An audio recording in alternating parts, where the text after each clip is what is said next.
கும்பகோணம் அருகே அருள்மிகு திரௌபதி அம்மன் ஆலயத்தில் சித்திரை திருவிழாவை முன்னிட்டு நடைபெற்ற தீமிதி திருவிழாவில் ஏராளமான பக்தர்கள் கலந்து கொண்டு வேண்டுதலை நிறைவேற்றினர்.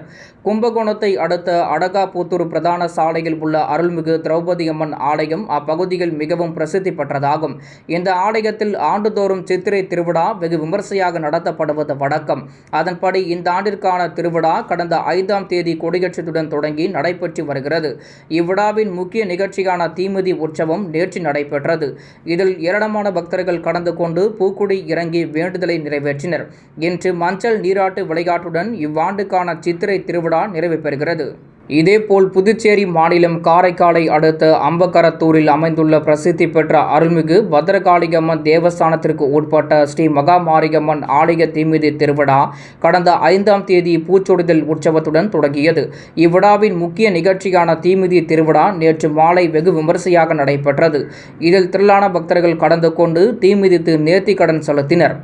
அதேபோல் காரைக்காலை அடுத்த கோட்டுச்சேரியில் அமைந்துள்ள புகழ்பெற்ற ஸ்ரீ சீதலா தேவி மாரியம்மன் ஆலயத்தில் நடைபெற்ற தீமிதி திருவிழாவில் ஏராளமான பக்தர்கள் கலந்து கொண்டு தீக்குடியில் இறங்கி நேர்த்திக்கடன் செலுத்தினர்.